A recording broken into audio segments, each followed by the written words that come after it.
છો આશા રાખું છું કે તમે બધા સહકુશળ હશો. હું પણ સહકુશળ છું. આજે 8 માર્ચ 2026નું કરંટ અફેર લઈને તમારા માટે હાજર થઈ ગયો છું. તો ચાલો મોડું ન કરતા આજનો વિડીયો શરૂ કરીએ છીએ. એની પહેલાં કહેવા માંગીશ કે ચેનલ પર નવા હો તો સબસ્ક્રાઈબ કરીને રાખજો. વિડીયો જો પસંદ આવે તો એક લાઇક કરી દેજો અને ભાઈબંધ દોસ્તાર ફેમિલી મેમ્બર સાથે વિડીયો શેર જરૂર કરજો, જે પણ લોકો ગવર્મેન્ટ એક્ઝામની તૈયારી કરતા હોય. તો ચાલો મોડું ન કરતા આજનો વિડીયો શરૂ કરીએ છીએ. 8 માર્ચ 2026 કરંટ અફેર. પહેલો પ્રશ્ન,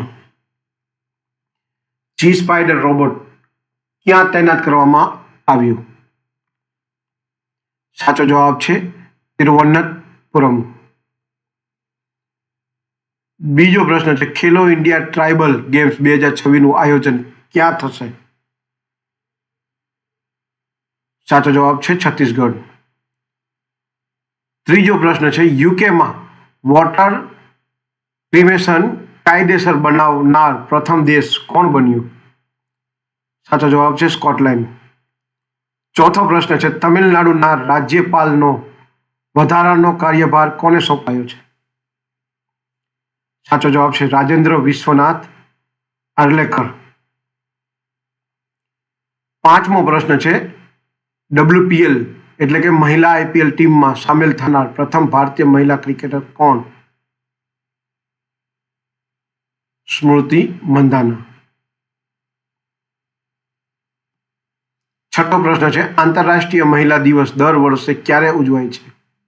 સાચો જવાબ છે 8 માર્ચે. સાતમો પ્રશ્ન છે, વિશ્વ મોટાપો એટલસ 2026 મુજબ બાળકોમાં મોટાપામાં ભારત કયા સ્થાને છે? સાચો જવાબ છે બીજા સ્થાને. આઠમો પ્રશ્ન છે, ભારતે નૌસેનાના માટે સિસ્ટલ મિસાઇલ કયા દેશ પાસેથી ખરીદવાની જાહેરાત કરી? સાચો જવાબ છે રશિયા. નવમો પ્રશ્ન છે, કયા રાજ્યના પર્યટન વિભાગે holistic homestay sports framework launch કર્યું? સાચો જવાબ છે લદ્દાખ. દસમો અને છેલ્લો પ્રશ્ન છે, 16 વર્ષથી ઓછી ઉંમરના બાળકો માટે સોશિયલ મીડિયા એક્સેસ પર પ્રતિબંધ કયા રાજ્યએ મૂક્યો? સાચો જવાબ છે કર્ણાટક.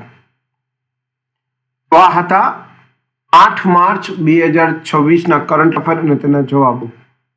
આવો વિડીયો જો તમને ગમ્યો હોય તો વિડીયોને એક લાઇક કરી દેજો. ચેનલ પર નવા હો તો સબસ્ક્રાઈબ કરીને રાખજો અને ભાઈબંધ દોસ્તાર ફેમિલી મેમ્બર સાથે આ વિડીયો શેર જરૂર કરજો, જે પણ ગવર્મેન્ટ એક્ઝામની તૈયારી કરતા હોય. આજ માટે આટલું જ.